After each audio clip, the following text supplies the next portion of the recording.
So I have a Troy-Bilt here that the customer says is hard starting. First thing I noticed, the spring is very stretched out.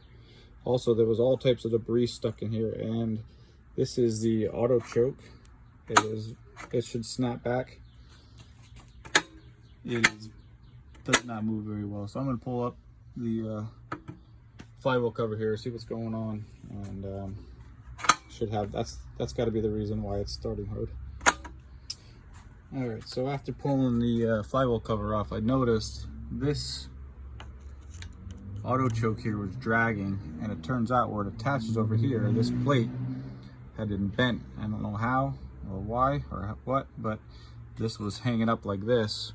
So I just bent this plate back to straight, and now when I put the carburetor on, the Autochoke is moving freely. So I'm gonna put it back together to give it a shot and see what happens. All right, so I got this back together. So it turns out what happened was that plate was bent, pushing the carburetor down, and the choke fin was dragging. Now it works as it should. So as this spins, air pushes this lever back, which then opens the choke. Then it closes when you're trying to start it. Thanks for watching.